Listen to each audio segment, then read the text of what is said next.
Welcome to special live. నేను రమా మండవ. ఈ రోజు లైవ్లో భాగంగా మనం తీసుకోబోతున్న టాపిక్ ఏంటంటే, ఈ రోజున అయోధ్య రామ జన్మభూమి ప్రారంభోత్సవం వేదికగా అటు తెలుగు రాష్ట్రాల్లో ఒక రాజకీయ అంశం అయితే తెర మీదకి వస్తూ ఉంది. అది కూడా అటు చంద్రబాబు నాయుడు ఒకవైపు ఈ వేడుకకు హాజరయ్యారు అయోధ్య ట్రస్ట్తో పాటు మోడీ అండ్ అమిత్ షా ఆహ్వానం మేరకు. మరోవైపు చూసినట్లయితే చంద్రబాబు నాయుడు బద్ద శత్రువులుగా ఉన్న జగన్మోహన్ రెడ్డి కానీ, అదేవిధంగా తెలంగాణలో మాజీ సీఎంగా మిగిలిన కేసీఆర్ కానీ, వీళ్ళిద్దరూ కూడా అయోధ్య రామ జన్మభూమి కార్యక్రమానికి వెళ్ళకపోవడం మాత్రం పూర్తి స్థాయిలో హాట్ టాపిక్ అవుతూ వస్తుంది. ఇక్కడ చూసినట్టయితే కేసీఆర్కి ఆహ్వానం అందలేదు అని చెప్పేసి ఈ రోజున కవిత లాంటి వాళ్ళు ప్రకటన చేస్తున్న పరిస్థితుంది. అయితే జగన్మోహన్ రెడ్డికి ఆహ్వానం అందినా ఆయన వేడుకు వెళ్ళలేదు అనేది మరొక వైపు ఏపీలో జరుగుతున్న చర్చ.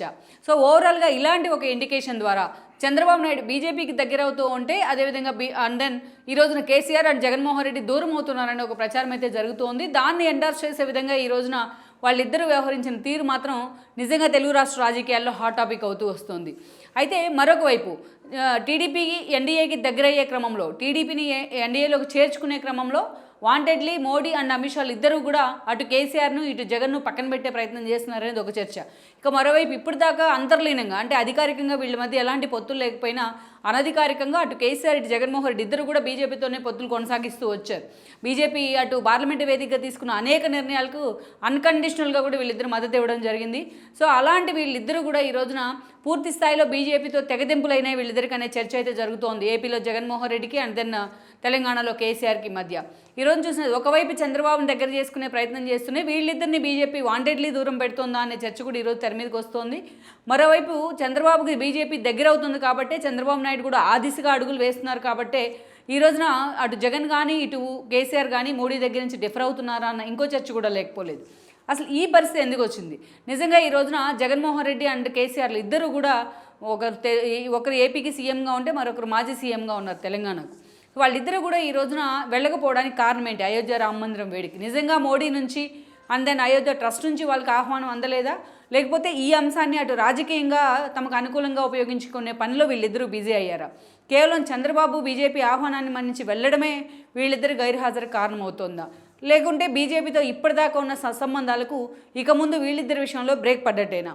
ఈ అంశాలు అన్నీ కూడా తెలుగు రాష్ట్ర రాజకీయాల్లో ఈ రోజున ఎన్నికల సమయం కాబట్టి చాలా హాట్ టాపిక్ అవుతూ ఉన్నాయి ఈ ఇష్యూస్ అన్నీ కూడా. అయితే ఈ పరిస్థితి కారణం ఏంటో ఒకసారి మనం ఇక్కడ హైలైట్ చేసుకోవాలి. గతంలో మనం చూసినట్లయితే గతంలో టీడీపీతో సుదీర్ఘ అనుబంధం బీజేపీకి, అవన్నీ మనం చాలాసార్లు హైలైట్ చేసుకునే ప్రయత్నం చేసాం. ఒక ఎన్టీఆర్ హయాం నుంచి ఏదైతే చంద్రబాబు నాయుడు దాకా, ఒక నేషనల్ ఫ్రంట్ దగ్గర నుంచి యునైటెడ్ ఫ్రంట్ దాకా, ఆ తర్వాత వాజ్పేయి గవర్నమెంట్లో టీడీపీ గవర్నమెంట్ కూడా భాగస్వామ్యమైంది. అదేవిధంగా అటు ఆర్ఎస్ఎస్ కానీ ఇటు బీజేపీ అగ్రనేతలతో కానీ చంద్రబాబు నాయుడికి సత్సంబంధాలే ఉంటూ వచ్చాయి. అయితే కేసీఆర్ పార్టీ పెట్టినప్పటి నుంచి కూడా ఒక ప్రాంతీయ పార్టీగా టీఆర్ఎస్ని ఎస్టాబ్లిష్ చేశారు ఆయన. తెలంగాణ ఉద్యమ వేదికగా ఆయన ఈ పార్టీని ఏర్పాటు చేసి దాని తర్వాత రోజుల్లో రాజకీయ పార్టీగా మార్చిన ఉదంతా మనకు తెలిసిందే. అయితే ఎప్పుడు కూడా బీజేపీతో అంత క్లోజ్ అసోసియేట్ అయిన సందర్భం అయితే కేసీఆర్కి రాలేదనే చెప్పాలి.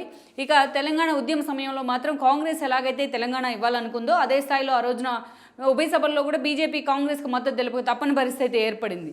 ఆ విధంగా అప్పుడు కొంచెం అసోసియేషన్ తప్ప తెలంగాణతో బీజేపీకి కేసీఆర్కి మధ్య అంత క్లోజ్ అసోసియేషన్ అయితే లేదనే అనుకోవాలి. ఇక తెలంగాణ రాష్ట్రం ఏర్పడిన తర్వాత మొదటిసారి 2014లో తెలంగాణ రాష్ట్రానికి తొలి సీఎంగా కేసీఆర్ అయి ఉన్నారు. ఇక అప్పటి నుంచి కూడా బీజేపీతో సఖ్యతగా ఉన్నారు, కానీ అంత సత్సంబంధాల విషయంలో మాత్రం పూర్తి స్థాయిలో అంత వీళ్ళిద్దరి మధ్య అంత క్లోజ్ అసోసియేషన్ లేదని అనుకోవాలి. కాకుంటే పార్లమెంటు వేదికగా బీజేపీ తీసుకున్న, మోడీ తీసుకున్న అనేక నిర్ణయాలకు అన్కండిషనల్గా టీఆర్ఎస్ మద్దతు తెలిపిన సందర్భాలే ఉన్నాయి. అయితే రాష్ట్రం విషయానికి వచ్చేటప్పటికి ఇక్కడ అధికారంలో 2014 పరిణామాల తర్వాత ఓవైసీతో కలిసి ఇక్కడ ప్రభుత్వాన్ని ఏర్పాటు చేయడం, ప్రభుత్వంలో ఓవైసీ మజ్లిస్ పార్టీ భాగస్వామ్యం కావడాన్ని మాత్రం రాష్ట్ర స్థాయి బీజేపీ నేతలు దాన్ని చాలా సీరియస్గా టార్గెట్ చేస్తూ వచ్చారు. ఇక ఆ తర్వాత మనం చూసినట్లయితే 2018లో ఏడాది ముందే ఆయన ముందస్తు ఎన్నికలకు తెరదీస్తున్నారు కేసీఆర్. మరోసారి ఆయన సీఎం కావడం జరిగింది. సీఎం అయిన తర్వాత కొన్ని రోజులకి మనం చూసినట్లయితే కారు సర్కారు 16 అన్న నినాదంతో తెలంగాణ ఎన్నికల్లో కేసీఆర్ వెళ్ళినప్పటికీ కూడా ఎంపీ ఎలక్షన్స్లో, బట్ ఆ ఎన్నికల్లో కేవలం 9 స్థానాలు మాత్రమే కేసీఆర్ కైవసం చేసుకోగలిగారు. ఆ ఎన్నికల్లో బీజేపీ అసెంబ్లీ ఎన్నికల్లో 1 స్థానాన్ని మాత్రమే తెచ్చుకున్న బీజేపీ ఆ తర్వాత ఎంపీ ఎలక్షన్లో 4 స్థానాలను కైవసం చేసుకుంది. ఇక ఆ తర్వాత వచ్చిన ఒక దుబ్బాక ఎలక్షన్లో రఘునందన్ రావు లాంటి వాళ్ళు గెలవడం, ఇక ఏదైతే గ్రేటర్ పరిధిలో దాదాపు 42 సీట్స్ని బీజేపీ కైవసం చేసుకోవడం, కానీ ఒక హుజూరాబాద్ బై ఎలక్షన్స్లో ఈటెల రాజేందర్ బీజేపీ అభ్యర్థిగా నిలబడి గెలవడం కానీ ఈ పరిణామాలన్నీ కూడా కేసీఆర్ని ఒక డిఫెన్స్లో అయితే పడేశాయి. రాష్ట్రంలో బీజేపీ ఎక్కడ బలోపేతమవుతుందో అన్న ఒక ఆలోచనతో ఆయన ముందు వెనుక ఆలోచించకుండా బీజేపీని టార్గెట్ చేసే ప్రయత్నం చేశారు. ఆ రోజున బీజేపీ రాష్ట్ర అధ్యక్షుడిగా ఉన్న సంజయ్తో నువ్వా నేనా అన్నట్టుగా కేసీఆర్ తలపడిన తీరు మనకు తెలిసిందే. ఈ క్రమంలోనే ఆ పార్టీ కూడా ఎక్స్పోజర్ వచ్చింది. అటు బీజేపీ అండ్ దెన్ ఇటు కేసీఆర్ మధ్య, ఇటు టీఆర్ఎస్ మధ్య కాంగ్రెస్ కూడా నల్లిఫై అయిపోయిన పరిస్థితి ఉంది. ఈ కాలం ఒక అప్రతిహతంగా బీజేపీ ప్రస్థానం ఒక 1 year పాటు తెలంగాణలో సాగిందని అనుకోవాలి. బండి సంజయ్ అధ్యక్షతన ఈవెన్ పాదయాత్ర లాంటి వాటికి ఇంకా ఆయన బీజేపీకి ఒక ఫ్లేవర్ కూడా అద్దే ప్రయత్నం చేశారు. ఇక ఓవైసీ అండ్ దెన్ కేసీఆర్ బంధాన్ని అనేక సార్లు ఎక్స్ప్లైట్ చేస్తూ ఆయన మాట్లాడిన సందర్భాలు కూడా ఉన్నాయి బండి సంజయ్. ఇక అలాంటి సందర్భంలో అనుకోకుండా మునుగోడు ఉప ఎన్నిక రావడం, అందులో బీజేపీ ఓటమి పాలవడం కానీ టీఆర్ఎస్ గెలుచుకోవడం కానీ ఈ పరిణామాల తర్వాత ఇక హఠాత్తుగా లిక్కర్ మాఫియా వ్యవహారంలో సౌత్ కింగ్ పిన్గా కవిత పేరు తెర మీదకి వచ్చింది. కవితని ఈడీ కూడా విచారించింది. రేపో మాపో అరెస్ట్ అంటూ కూడా వార్తలు వచ్చాయి. సిసోడియా లాంటి వాళ్ళు, అదేవిధంగా శరత్చంద్రారెడ్డి లాంటి వాళ్ళు, రాఘవరెడ్డి లాంటి వాళ్ళు అరెస్ట్ తర్వాత. బట్ ఈ విషయంలో మాత్రం కేసీఆర్ అండ్ కేటీఆర్ ఇద్దరు కూడా మోడీతో కుమ్మక్కయ్యారనే చర్చని కాంగ్రెస్ తెర మీదకి తీసుకొచ్చింది. అది వాస్తవం కూడా. అప్పుడు దాకా మోడీనే నా టార్గెట్ అంటూ కేసీఆర్ చేసిన హడావుడి మామూలుగా ఉండేది కాదు. తన ప్రస్థానం టీఆర్ఎస్ ప్రస్థానాన్ని ఆయన బీఆర్ఎస్గా కూడా మార్చారు. గతాన్ని పక్కన పెట్టి తన పార్టీ పేరులో తెలంగాణ అనే పదాన్ని కూడా తీసేసుకున్నారు. ఆ తర్వాత మనం చూసినట్లయితే రాష్ట్రంలో వచ్చే ఆదాయాన్ని తీసుకెళ్లి అటు పంజాబ్కి అండ్ దెన్ ఇటు యూపీలో రైతుల పేరుతో ఆయన హడావిడి చేశారని విమర్శలు కూడా కొని తెచ్చుకున్నారు. ఇక తాను గతంలో క్లోజ్ చేసిన ఇందిరా పార్క్ దగ్గరే ముఖ్యమంత్రి హోదాలో ఆయన ధర్నా కూడా కూర్చున్నారు బీజేపీ మీద. ఇక వడ్ల కొనుగోలు కేంద్రంగా బీజేపీ మీద కేసీఆర్ చేసిన ఫైట్కి అయితే అంతే లేదని అనుకోవాలి. సో తెలంగాణ గల్లీ నుంచి ఢిల్లీ దాకా కేసీఆర్ బీజేపీ పేరుతో హడావిడి చేస్తున్నారు. ఏకంగా రాష్ట్రపతి ద్రౌపది అభ్యర్థి అయిన ముర్ముకి వ్యతిరేకంగా కూడా ఇక్కడ స్థానికంగా ఆయన ర్యాలీలు కూడా తీశారు మోడీకి వ్యతిరేకంగా. అలా అనేక రకాలుగా బీజేపీని ఇరుకుని పెట్టే ప్రయత్నం చేశారు కేసీఆర్. తెలంగాణ నుంచి తాను ప్రధాని అభ్యర్థిగా ఎదుగుతున్నానంటూ కూడా ఆయన మాట్లాడారు. జాతీయ రాజకీయాల్లో కీలక పాత్ర పోషిస్తానంటూ కూడా చాలా హడావిడి చేశారు. బట్ ఇవన్నీ కూడా కేవలం లిక్కర్ మాఫియా వ్యవహారం తెర మీదకి రానంత వరకే. ఆ ఇష్యూ వచ్చిన తర్వాత కేసీఆర్ మొత్తం తన బీఆర్ఎస్ని సబ్సైడ్ చేసే ప్రయత్నం చేశారు. అటు కవితని రక్షించుకునేందుకు ఆయన బీజేపీతో కుమ్మక్కయ్యారని విమర్శలను కూడా కొని తెచ్చుకున్నారు. ఈ క్రమంలోనే ఈ ప్లేస్లోకి అటు బీజేపీ కేసీఆర్ కుమ్మక్క అనేది ఎప్పుడైతే ఎస్టాబ్లిష్ చేయగలిగిందో కాంగ్రెస్, ఈ రోజున కాంగ్రెస్ ఇక్కడ అధికారంలోకి వచ్చిన పరిస్థితి తెలంగాణలో. ఇక పూర్తి స్థాయిలో ఈరోజు కేసీఆర్ డిఫెన్స్లో అయితే పడున్నారు. ఇక రేపటి జరిగే ఎంపీ ఎలక్షన్స్లో బీజేపీతో పొత్తులు తీసుక కొన్ని వార్తలు వస్తున్నప్పటికీ అయితే మొన్న జరిగిన అసెంబ్లీ ఎన్నికల్లో వచ్చిన ఒక బెటర్ ఎక్స్పీరియన్స్ దృష్ట్యా కేసీఆర్ ఈ రోజున బీజేపీతో పొత్తులు తీసుకు ఆయన అడుగులైతే పడట్లేదనే చర్చ కూడా జరుగుతోంది. ఎక్కడ బీజేపీతో తాము టైఅప్ అంటే ఇదే అంశాన్ని మరోసారి కాంగ్రెస్ ఎడ్జ్ తీసుకొని రేపటి ఎన్నికల్లో లాభించే అవకాశం ఉంది కాంగ్రెస్కి అంశమని కూడా కేసీఆర్ అనుకో లెక్కలు కడుతూ వస్తున్నారు ఈ రోజున. ఇక ఆయన చూసినట్లయితే ఆయన ఓడిపోయిన తర్వాత పార్టీ ఆ మరుసటి రోజే ఆయన ఫామ్ హౌస్లోని తుంటి ఎముక విరిగింది జారిపడటం కారణంగా. ఆయన ప్రజెంట్ నందినగర్లో తన ఇంట్లో రెస్ట్ కూడా తీసుకుంటున్నారు. పలువురు ఇప్పటికీ ఆయన పరామర్శించిన పరిస్థితి ఉంది. ప్రజెంట్ యాక్టివ్గానే ఉన్నారు ఆయన. సో అయితే ఒకవైపు ఈ రోజున అయోధ్య ఇష్యూస్కి మాత్రం రామ మందిర ప్రారంభోత్సవానికి కేసీఆర్కి ఆహ్వానం లేదంటూ కూడా అటు కేటీఆర్ కానీ కవిత లాంటి వాళ్ళు కానీ ఇప్పటికే ప్రకటన చేస్తున్నారు. బట్ దీన్ని మాత్రం ఎక్కడ బీజేపీ నేతలు మాత్రం కేసీఆర్కి ఆహ్వానం అందింది అంటూ కూడా కొన్ని లీకులు ఇస్తూ వస్తున్నారు. ఇక అది కేసీఆర్కి బీజేపీతో ఉన్న సత్సంబంధాలు ఉండాలా వద్దనుకోవాలన్న ఒక డైల్మాలో ఉన్నాయి ఈ రోజున. ఇక వేరే జగన్మోహన్ రెడ్డి దగ్గరికి వచ్చినట్లయితే గతంలో ఎప్పుడు కూడా 2014లో టీడీపీ అధికారంలోకి వచ్చింది. వైఎస్ఆర్సీపీ ప్రతిపక్షానికి పరిమితమైంది.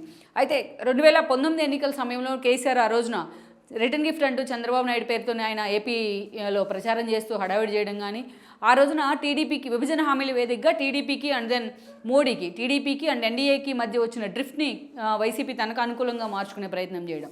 ఈ క్రమంలోనే ఆ వ్యాక్యూమ్లోకి వైసీపీ జోరబడింది.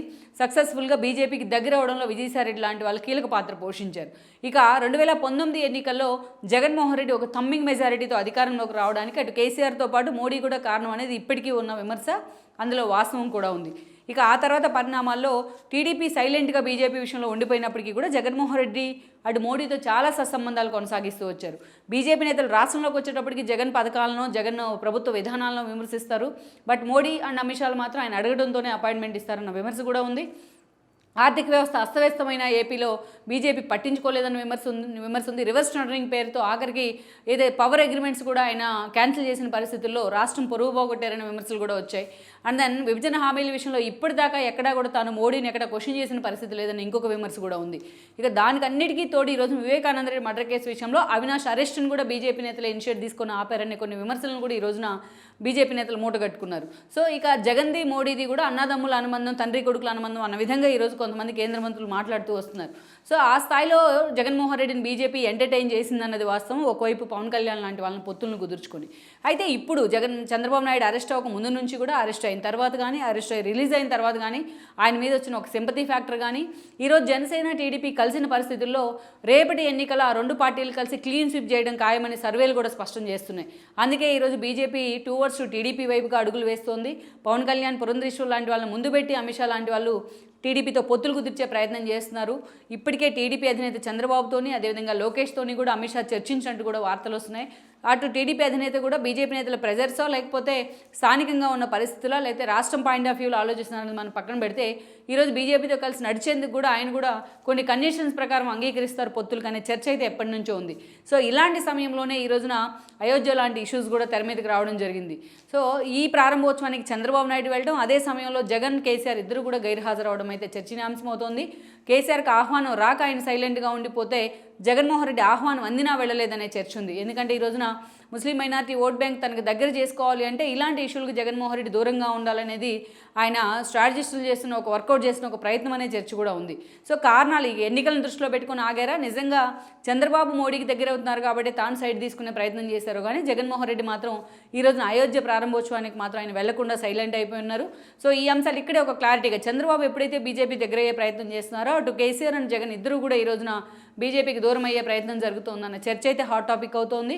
2019 ఎన్నికల సమయంలో కేసీఆర్ అండ్ జగన్మోహన్ రెడ్డి ఎలా అయితే బీజేపీ ఫోల్డ్లోకి వెళ్ళి బీజేపీ నేతల ప్రకారం వాళ్ళు పనిచేస్తూ వచ్చారో, ఈ రోజు మాత్రం ఆ స్థాయిలో వాళ్ళ నుంచి డిఫర్ అయ్యే పరిస్థితి అయితే ఉందని అనుకోవాలి. సో ఇక ఇటీవల చూసినట్లయితే ఎప్పుడైతే చంద్రబాబు నాయుడు ఎన్డీఏకి దగ్గర అవుతున్నారని ప్రచారం జరుగుతూ వస్తుందో, జగన్ కూడా బీజేపీ మనకు సపోర్ట్ చేయదంటూ కొన్ని సభల్లో మాట్లాడుతూ వస్తున్నారు. సో దీన్ని ఎండార్స్ చేసేలా ఈ రోజున అటు కేసీఆర్ కానీ ఇటు జగన్మోహన్ రెడ్డి తీరు ఉందనుకోవాలి. పూర్తి స్థాయిలో వీళ్ళిద్దరూ బీజేపీతో తెగతెంపులు చేసుకున్నట్లే అన్న చర్చ అయితే జరుగుతుంది ఈరోజు అయోధ్య వేదికగా జరిగిన ఒక పొలిటికల్ ఇష్యూస్లో కూడా. సో ఇలాంటి పరిస్థితుల్లో మరి అటు కేసీఆర్ కానీ ఇటు జగన్మోహన్ రెడ్డి విషయంలో కానీ ఇక ముందు రేపటి ఎన్నికల్లోపు మరి బీజేపీ రాష్ట్ర సమీకరణాలు ఈ ఇద్దరి విషయంలో ఎలా ఉండబోతున్నాయి, రేపు ఎన్నికల్లోపు అటు వీళ్ళిద్దరి మధ్య బంధం బెడిసి కొట్టబోతుందా, సో పూర్తి స్థాయిలో టీడీపీని బీజేపీ దగ్గర చేసుకోబోతోందా, ఈ విషయంలో పూర్తి స్థాయిలో ఇంకొద్ది రోజులు ఆగితే మాత్రం మనకు స్పష్టత అయితే వచ్చే అవకాశం అయితే ఉంది. ఈ వీడియో మీకు నచ్చినట్లయితే please share, like and subscribe R24 Telugu.